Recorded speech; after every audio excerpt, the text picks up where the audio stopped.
Hola, hola chicos, ¿qué tal? ¿Cómo están? Bienvenidos a su clase de informática. Es para mí un gusto estar con ustedes y vamos pues a estar aprendiendo varias cositas en esta materia de informática. Para iniciar, pues quiero dar unas pequeñas indicaciones.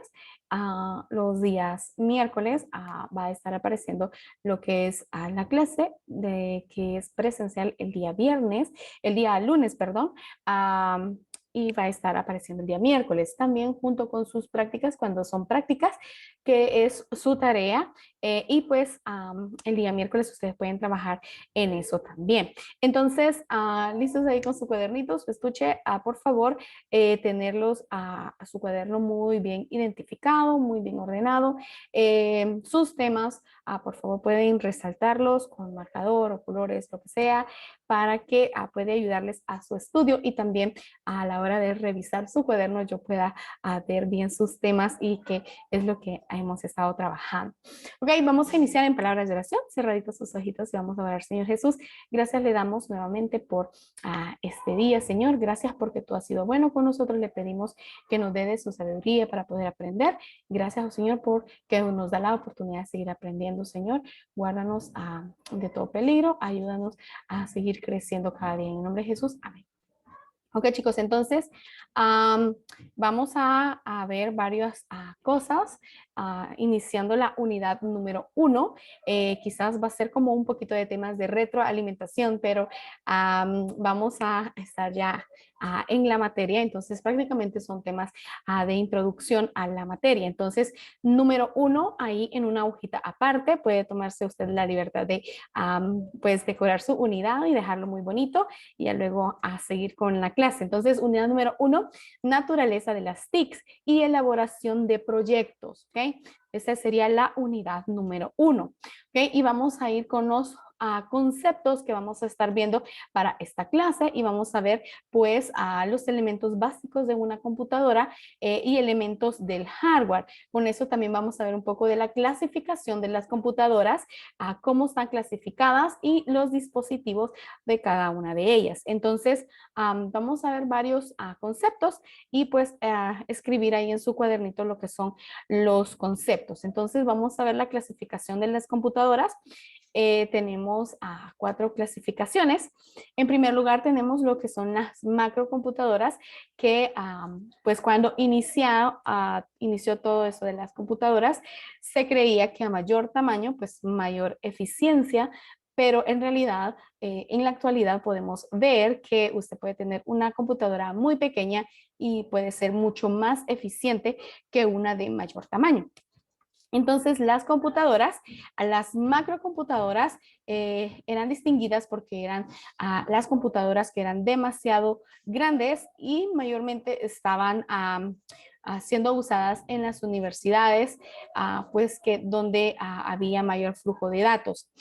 Actualmente, se ha cambiado un poquito de las macrocomputadoras a las mini o supercomputadoras, pero a las macrocomputadoras pues también todavía siguen siendo muy usadas. Entonces, prácticamente las macrocomputadoras eran unas computadoras enormes, pero la velocidad de ellas pues no era tan eficientes. ¿Ok? Entonces, luego tenemos las mini computadoras, prácticamente son las computadoras que están usando como en empresas, en compañías que no son personales, son de trabajo, pero que manejan cantidades de datos bastante grandes, pues lo necesario para las tareas de compañías o de empresas donde también hay un mayor flujo de trabajo y que son utilizadas para tareas específicas.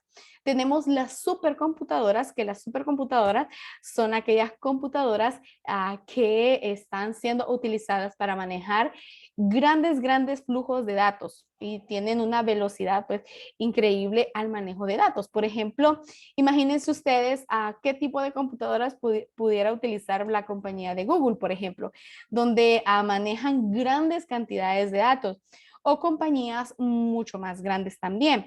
Entonces, la supercomputadora no solo tiene como un procesador, tiene varios procesadores para manejar muchísima información. Ahora, las microcomputadoras o también conocidas como las computadoras personales son las que comúnmente nosotros tenemos en casita o en un trabajo que sea como de tareas fáciles, ¿verdad? Que no es una compañía muy grande, pero son las que nosotros comúnmente usamos, las microcomputadoras o las computadoras personales, ¿verdad? No son difíciles de usar, está al alcance de todos que las podamos utilizar. Ahora, con la clasificación de las computadoras también viene lo que es el principio de un científico de cómo funcionaba una computadora. Y las funciones de la computadora nos dice que viene por entrada de datos, que es cuando nosotros ingresamos datos a la computadora. Y hay dispositivos que nos ayudan con la entrada de datos a una computadora. Por ejemplo, un teclado, por ejemplo, un micrófono que está introduciendo lo que es el audio o un teclado que es el texto, por ejemplo. Entonces, hay dispositivos de entrada. Nos ayudan con la entrada de datos a una computadora.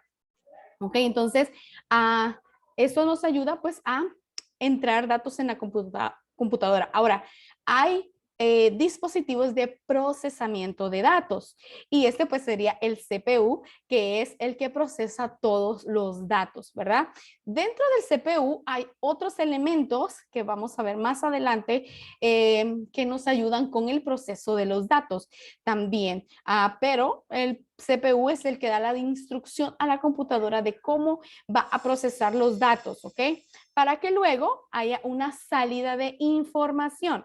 Ojo con eso, porque los datos unidos crean lo que es una información. Entonces, también tenemos la salida de datos y de información, ¿verdad? Que ya serían los datos procesados.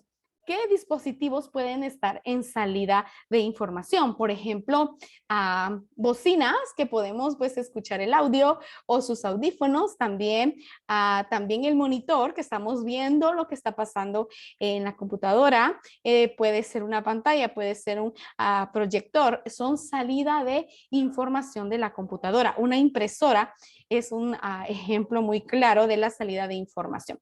Entonces, función de la computadora, entrada, proceso y salida, ¿verdad? Y tenemos los elementos de una computadora. ¿Ok? Con esto tenemos elementos que son de entrada, elementos que son de proceso, elementos que son de salida. Entonces, voy a explicar un poco sobre los elementos, más que todo de procesamiento, porque dentro del CPU hay muchos que nosotros debemos también de conocer. Ok, entonces tenemos lo que son componentes de una computadora, por ejemplo, el hardware, vamos a ver algo del hardware, y pues tenemos de lo que es el hardware, que son todos los componentes físicos que forman parte de una computadora, ¿verdad? Como los elementos que estábamos viendo, que son de entrada, que son de proceso, que son de salida. Por ejemplo, tenemos algunos como el mouse, el teclado, que son de entrada y son elementos de una computadora. Ya los de proceso como tarjeta madre, el microprocesador, son de proceso. Tenemos impresora, por ejemplo, que es de salida. Tenemos componentes básicos que son internos, por ejemplo, que nos ayudan con el procesamiento de los datos, ¿verdad? Que esto sería más que todo en el CPU, que es el que procesa todos los datos. Ahora, ¿qué componentes hay? Por ejemplo, lo que es la tarjeta madre, que esta pues es la placa prácticamente principal de una computadora, donde están todos los periféricos y otros componentes que están conectados entre sí que nos ayudan con el manejo de los datos, ¿verdad? La placa madre, como ven ustedes ahí, es donde están conectados todos los componentes, tanto memorias RAM, el microprocesador, los puertos, tanto paralelos como serial. Entonces es donde están conectados todos. Ahí tenemos una vista un poco más detallada de lo que sería la placa base o la tarjeta madre, como algunos también le conocen. Y tenemos cada cosita como identificada, los conectores en paralelo, serial, primarios, donde están las tarjetas madre, la tarjeta RAM, perdón, las ranuras, donde está la fuente de poder, prácticamente es donde está todo conectado, que sería la tarjeta principal.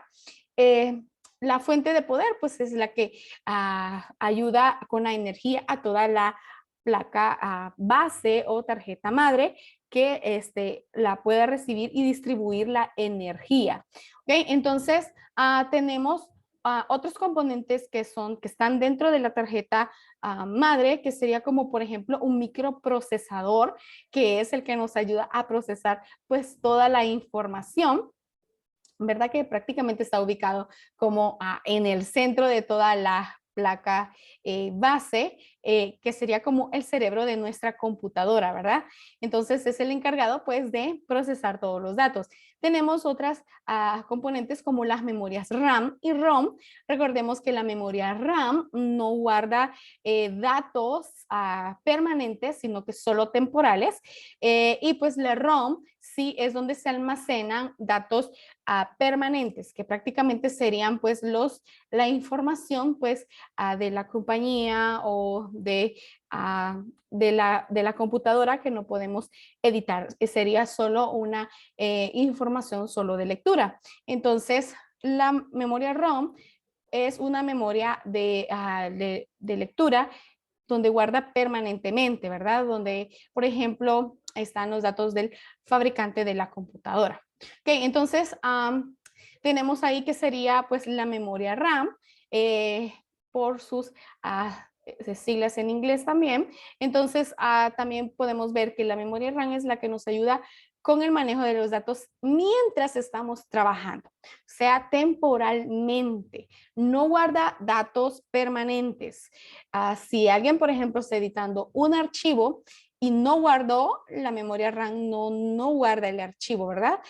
Sino que mientras estamos trabajando, por ejemplo, usted está trabajando un texto, copia o corta el texto y luego lo pega. Entonces la memoria RAM guardó temporalmente lo que usted cortó para pegarlo en otro lugar. Entonces ahí viene lo que es la memoria RAM.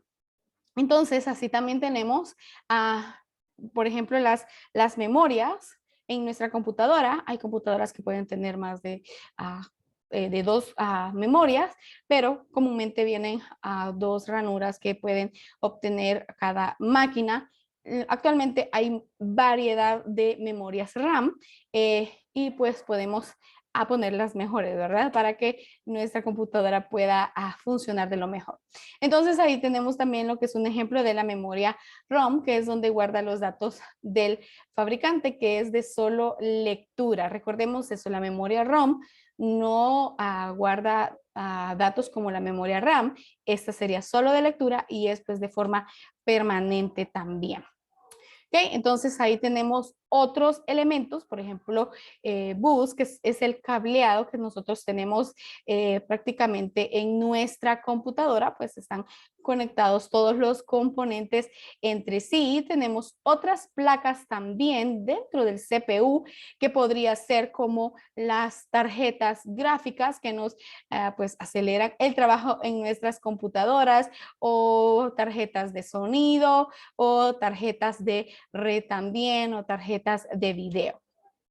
Okay, ahí tenemos algunos componentes también de almacenamiento, como los discos duros, pues discos ópticos, otros como memorias USB, que creo que la mayoría manejamos ya lo que es una memoria USB y que son componentes de almacenamiento, ¿ok? Recordemos eso, componentes de almacenamiento. Y otros dispositivos como externos, que como mirábamos en la función de las computadoras nos ayuda a la entrada de datos, al proceso de los datos y a la salida de la información. Entonces ahí tenemos algunos de los componentes de la computadora. Ok, entonces luego vamos a estar viendo lo que es el software, de qué trata el software y la parte lógica de una computadora. Ahora bien, chicos, con la tarea que vamos a estar realizando de tarea, en su cuadernito usted va a realizar un cuadro comparativo de lo que son 10 sistemas operativos y sus ventajas. Puede optar por investigar 5 sistemas operativos nivel propietario o sistemas operativos libres, ¿verdad? Puede ser 5 y 5 o ahí dependiendo cómo usted quiera investigar, pero van a ser 10 sistemas operativos y sus ventajas y qué hay de diferentes entre ellos, ¿verdad? Un cuadro comparativo ahí en su cuadernito. Esa sería la tarea que usted va a estar enviando siempre por Classroom, ¿verdad? Y los que pues están también presencial, vamos a revisarlo también el día de nuestra clase. Ok, chicos, entonces recordemos en su clase marcar como completado o entregado su clase y luego la tarea, pues vamos a enviarla en tarea. Eso sería todo para esta semana. Pues enviar siempre ahí su tarea, marcar como completado. Cualquier duda o pregunta, ustedes se comunican conmigo, estoy para servirles. Cuídense mucho, bendiciones.